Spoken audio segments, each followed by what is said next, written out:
Señora Abascal, muy buenos días. Muy buenos días, ¿cómo están? Bueno, lo primero, ¿hay avances? ¿Está previsto algún nuevo encuentro entre PP y Vox en Extremadura? Pues más nos vale, porque hemos perdido un mes sin atender el mandato popular que se ha producido en muchas regiones en España, que decía que en muchos lugares no se han producido mayorías absolutas, pero sí había una mayoría social alternativa al socialismo y al comunismo en muchísimas regiones.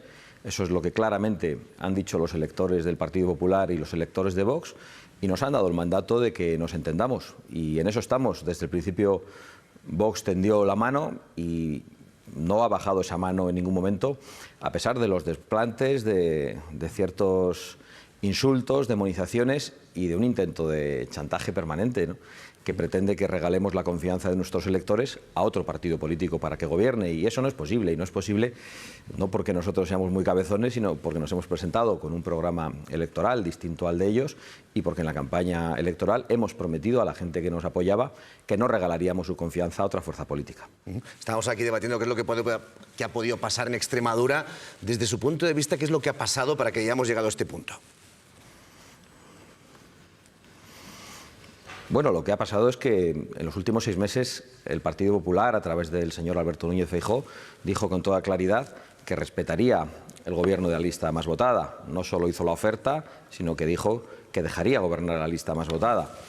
Lo cierto es que la lista más votada en Extremadura, por desgracia para nosotros, ha sido la lista del Partido Socialista, pero por fortuna se ha producido una mayoría alternativa por primera vez en 40 años en la que se puede gobernar sin fuerzas políticas socialistas o comunistas en Extremadura, porque el Partido Popular gobernó durante 4 años Extremadura, pero en un acuerdo con Izquierda Unida. El mandato en Extremadura creemos que ha sido claro, pero nos obliga a entendernos, nos obliga a dialogar y claro, no es posible que después de no ser la lista más votada, desde Extremadura el Partido Popular se demonizase a Vox, aceptando el marco mental de la izquierda, y además se dijese, para mayor colmo, que estábamos obligados a regalarle los votos. Eso es imposible y eso no puede pasar. Señora Abascal, ¿y le ha dicho todo eso usted al señor Feijóo? Bueno, yo no le digo exactamente todo lo que digo en mis conversaciones, pero sí he tenido oportunidad de le ha llamado, se ha puesto en contacto con él durante este tiempo. Después de lo que está pasando en Extremadura, se ha reunido con él, se ha tomado un café. Oiga, señor Núñez Feijóo, si es que estábamos cerca del pacto y fíjese lo que ha pasado. ¿No le ha llamado tan siquiera por teléfono? Hemos tenido contacto y yo he trasladado lo que acabo de decir, exactamente. Bueno, vamos con más asuntos porque, claro, el de Extremadura no es solo el único pacto que está un poquito en el aire. Fíjense en la situación que tienen en Murcia. El señor López Miras, presidente en funciones, ha ganado con mayoría, pero le faltan 2 escaños para la mayoría absoluta. Y lo que les está diciendo a ustedes es: apóyenme. ¿Ustedes le apoyan si no entran en el gobierno de Murcia o si le apoyan aún así? Bueno, el problema es que lo que ha pasado en Murcia es que, como usted ha dicho muy bien, no tienen mayoría absoluta, y cuando uno no tiene mayoría absoluta tiene que pactar. Y el problema también es lo que había pasado durante la anterior legislatura. Vox llegó a un acuerdo de investidura con el Partido Popular y con el señor López Miras, no entró en el gobierno, ese acuerdo de investidura fue incumplido como en muchos otros lugares, y no solo eso, se produjo un caso de transfugismo en Vox, con 3 de los 4 diputados que teníamos en el Parlamento de Murcia, y el Partido Popular incorporó a su gobierno a los tránsfugas de Vox, es decir, no cumplieron el acuerdo con Vox y además gobernaron con tránsfugas en Murcia. No es posible que eso vuelva a ocurrir. Nosotros no podemos firmar un acuerdo de investidura con quien ha gobernado con tránsfugas de Vox, claramente, y además con un 18% de intención de voto, como tenemos en Murcia. Claramente tenemos que estar en los gobiernos, porque no nos podemos fiar de quien no ha cumplido el acuerdo de investidura.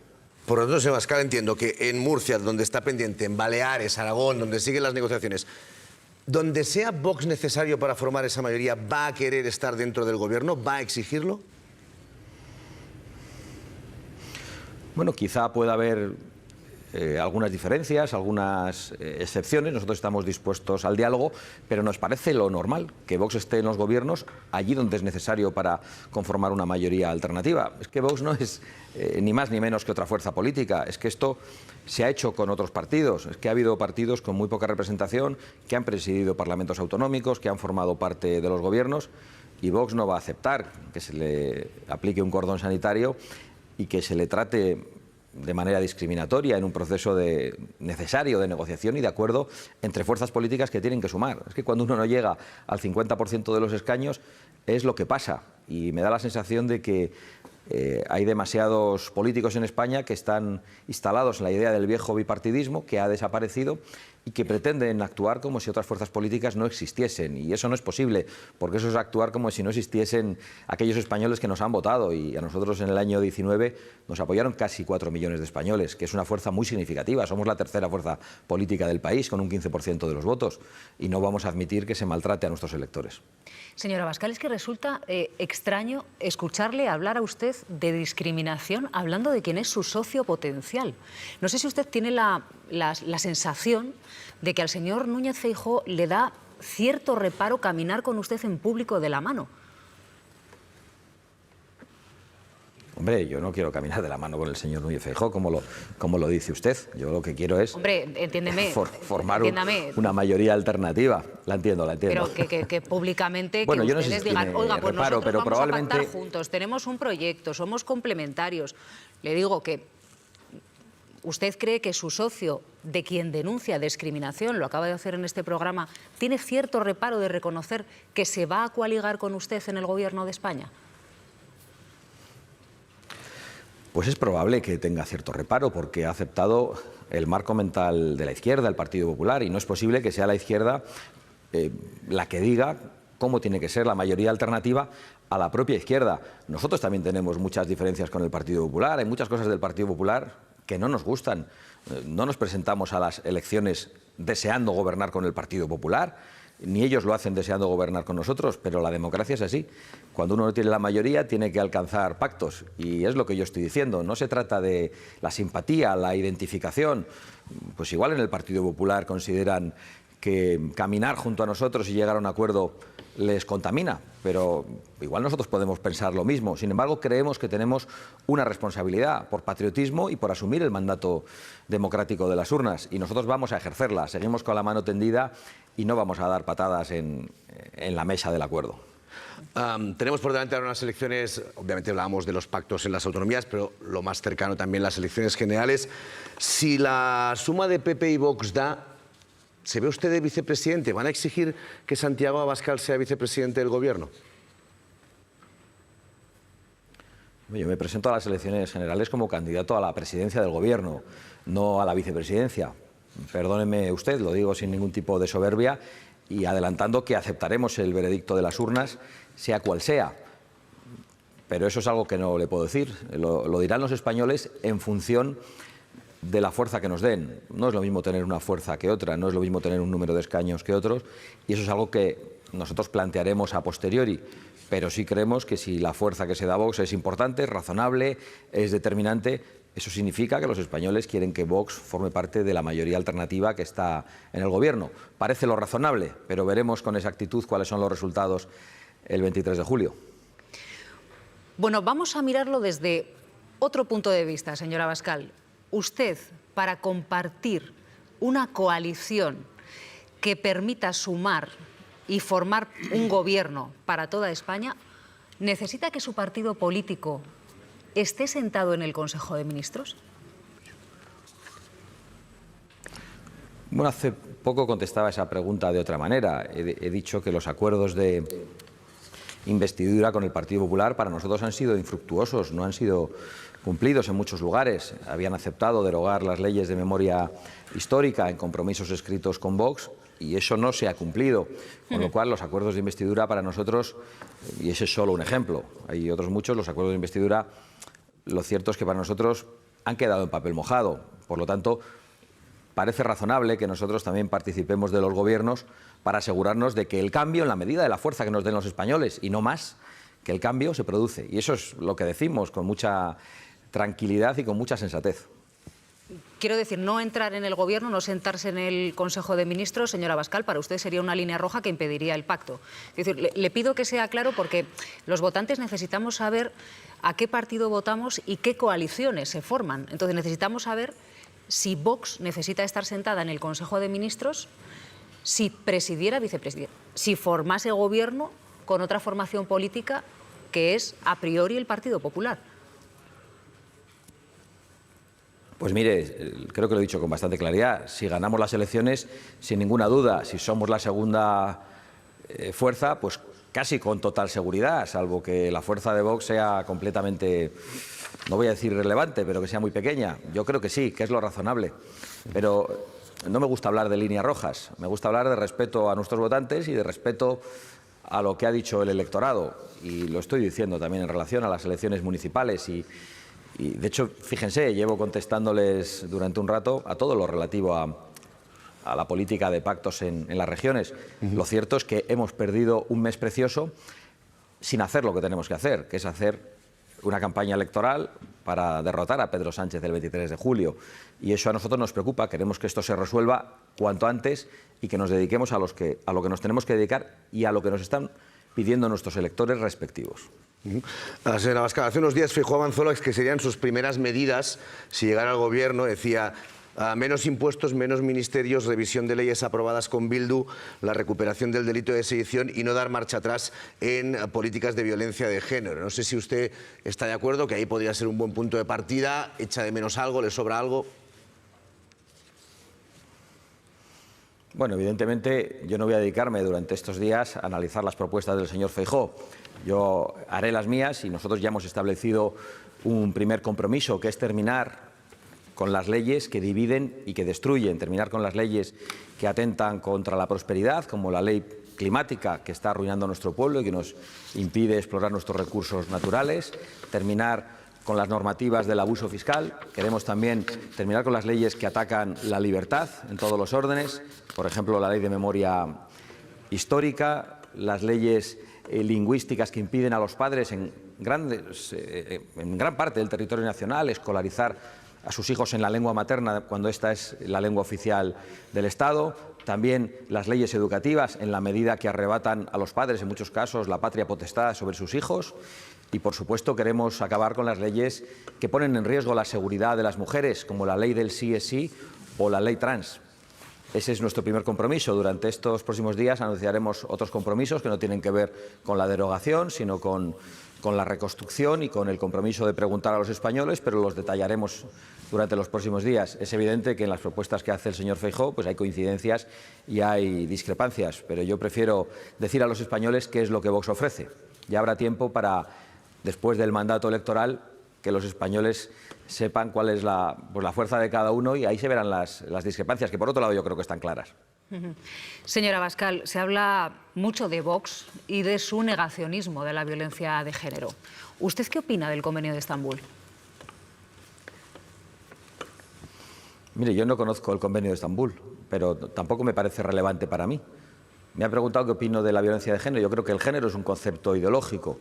Yo estoy en contra de la violencia contra la mujer. Es más, represento al partido que protege con más claridad a las mujeres, al partido que pide un endurecimiento mayor de las penas contra los criminales sexuales, al partido que va a pedir responsabilidades a todos los políticos que apoyaron la ley del sí es sí y que ha significado que centenares de violadores salgan a la calle y que 1 millar de ellos hayan visto reducidas sus condenas. Represento al partido que quiere proteger a las mujeres en los espacios de privacidad, en los vestuarios, porque en este momento una persona que se autopercibe varón puede entrar al vestuario. Represento al partido que quiere proteger los puestos que en la función pública están destinados a las mujeres y que no ocurra. Le preguntaba por el Convenio de Estambul, que un señor. Es parte de nuestra legislación. Le he contestado con toda claridad. No, sí, lo que no ocurre conozco es que el Convenio de Estambul, pero yo creo en la soberanía. El Convenio de Estambul yo es creo parte en la de nuestra soberanía legislación nacional de España y me presento. Es parte de nuestra nosotros legislación. Tomaremos medidas. Sí. Le acabo de decir que no conozco el Convenio de Estambul. Y Se lo digo, es un convenio que tomaremos España medidas. firmó en el año 2011, ratificó en el año 2014 Bueno, pues, y determina pues, que se lo la voy a- violencia se lo voy contra a las decir con mujeres toda claridad. se debe... Un segundo. La violencia contra las mujeres se debe entender como una violación de los derechos humanos y una forma de discriminación contra las mujeres basada exclusivamente en el género. Nuestro país lo ha firmado, lo ha ratificado, está incorporado a nuestra legislación. ¿Usted, si llega al Gobierno de España, va a abandonar el Convenio de Estambul? Está usted en una cuestión puramente terminológica. Usted ha dicho que la violencia contra las No, mujeres es legal. es una violación de los derechos humanos. Lo dice el Convenio de usted ha Estambul, dicho que ha eso, firmado que eso este dice el país. Convenio de Estambul. Sí, déjeme terminar, si no le importa. Usted ha dicho eso y yo lo comparto. Ha introducido la cuestión del género. Es una cuestión terminológica. Nosotros no estamos de acuerdo con el concepto de género. Le acabo de decir que nosotros queremos la prisión permanente para los criminales sexuales. Somos el único partido que lo pide. Es más, los partidos del Gobierno lo que han hecho es excarcelarles con la ley del sí es sí y, por lo tanto, no voy a admitir que usted plantee de ninguna manera que Vox está a favor de la discriminación contra las mujeres o que está a favor de la violencia contra las mujeres. Es inaceptable. Yo no sé si usted tiene hijas, pero yo tengo hijas y no voy a aceptar que de ninguna manera ustedes nos demonicen y digan que de cualquier forma estamos a favor, lateralmente, frontalmente, de la violencia contra las mujeres. No, no es lo que he dicho. Le he dicho que qué es lo que opina si usted puede o pretende salir de ello, que es algo que otros gobernantes han hecho, señora Abascal, ¿eh? El Convenio de Estambul, hay quien lo ha ratificado y después ha llegado un gobernante y ha salido. Hay un caso. Creo que se lo he respondido con total claridad. Bueno, pues vamos a seguir avanzando, señor Abascal. A ver, leyendo su último programa electoral, deteniéndonos en el punto 82. Usted se compromete a poner fin a las subvenciones públicas a los partidos políticos y a las fundaciones. Y claro, por otro lado, leemos en la prensa, usted me lo confirmará, que el 64% de sus ingresos, 10 millones de euros de un total de 15, procede de subvenciones públicas. ¿Esto es así? Esto es así y solo faltaría que Vox fuese el único partido que tiene que renunciar a ellas y que fuese a esta lucha política tan desigual en la que, por ejemplo, en Televisión Española, le voy a decir exactamente según el informe GECA, que igual usted tampoco lo conoce, Vox y yo solo aparecemos en relación a la información política el 1,3% del tiempo en los informativos de Televisión Española. Se lo digo porque el Partido Socialista aparece más o menos el 50% y el Partido Popular el 30%. Y Vox es la tercera fuerza política con un 15%. Si además creen que Vox es el único partido que tiene que renunciar a las subvenciones, pues están ustedes equivocados, porque no vamos a ir a esta lucha desigual de esa forma. Eso sí, nosotros proponemos y nos comprometemos a hacer legislaciones, si obtenemos la mayoría, para terminar con las subvenciones públicas a partidos políticos, a sindicatos, a organizaciones patronales y, por supuesto, a los lobbies subvencionados de carácter ideológico, porque creemos que el dinero de los españoles tiene que ir a lo importante, tiene que ir a ayudar a generar riqueza, a crear empleo y, en definitiva, a salir del atolladero y de la condena a la ruina a la que nos ha llevado este Gobierno. Que hablaba de Televisión Española, nosotros le hemos invitado un montón de veces y hasta hoy no hemos podido ajustar la fecha, lo que le agradecemos muchísimo que hoy esté aquí en la hora de la 1. Por cierto, hablando de Radio Televisión Española, los debates, ¿qué le parece que Feijóo haya...? Perdone, han estado, déjeme que le conteste a esto antes, han estado siempre disponibles los portavoces de Vox. No, ya que han estado. Las entrevistas que ustedes les han enviado y si no he ido yo, han ido otros, pero le digo que el 1,3% del tiempo es el que se dedica a Vox en la información relativa a partidos, el 1,3%. Y me van a permitir que lo diga, creo que no es razonable, igual que no es razonable que en el Congreso de los Diputados, durante esta legislatura, pues Vox no pueda interpelar al Gobierno en las sesiones de control directamente al presidente del Gobierno y, en mi caso, más que una vez cada 5 semanas, mientras que el Partido Popular lo puede hacer todas las semanas. Es decir, aún hay resabios del viejo bipartidismo en los que no se respeta el pluralismo de la sociedad española, ni en la actividad parlamentaria, ni desgraciadamente en los medios de comunicación, y perdóneme que le he interrumpido en la pregunta que... No, le iba a preguntar por los debates. Ya sabemos que habrá un cara a cara en una televisión privada del señor Feijóo y del señor Sánchez, y poco más. No sé cómo lo ve usted. Sé que Vox, usted personalmente ha aceptado las propuestas que le hemos hecho desde Radio Televisión Española, de debate a 4 y de debate 7. No sé cuál cree usted que tendría que ser el escenario ideal. Pues es un misterio. Yo he de decirles que me alegro de que hayan planteado ustedes debates más plurales. Hay pues otros medios que han planteado debates puramente bipartidistas que yo creo que no responden a la realidad de la sociedad española. Y nosotros hemos aceptado todos esos debates. Estaremos allí. Nos sorprende que otros aún se estén haciendo los remolones y que parezca que su única prioridad es que Vox no esté en esos debates principales. Ha ocurrido también en estos mismos días en programas de entretenimiento, en un momento preelectoral, a través de cadenas de televisión que emiten por una concesión pública, en los que se ha discriminado a Vox de una manera flagrante. Bueno, ya estamos en el Día del Orgullo LGTBIQ+. ¿Va a celebrarlo de alguna manera, señora Abascal? Pues no lo tenía previsto. Porque no le apetece, porque no tiene tiempo. Bueno, entre otras cosas, supongo que porque soy heterosexual, pero creo también que hay muchos homosexuales que no celebran este día, que no reducen su personalidad y su ser simplemente a su querencia sexual. Yo creo que eso tiene mucha menos importancia de la que algunos políticos y los lobbies nos quieren hacer creer, y creo que hay muchas personas homosexuales, algunas de las cuales votan a Vox, que no se identifican con el mensaje de los lobbies ni creen que tengan que tener un día especial de celebración. Yo, por lo tanto, creo que puedo representar bien a esas personas. Señora Abascal, pues gracias por habernos acompañado esta mañana y que pase usted un buen día. Muchas gracias a ustedes igualmente.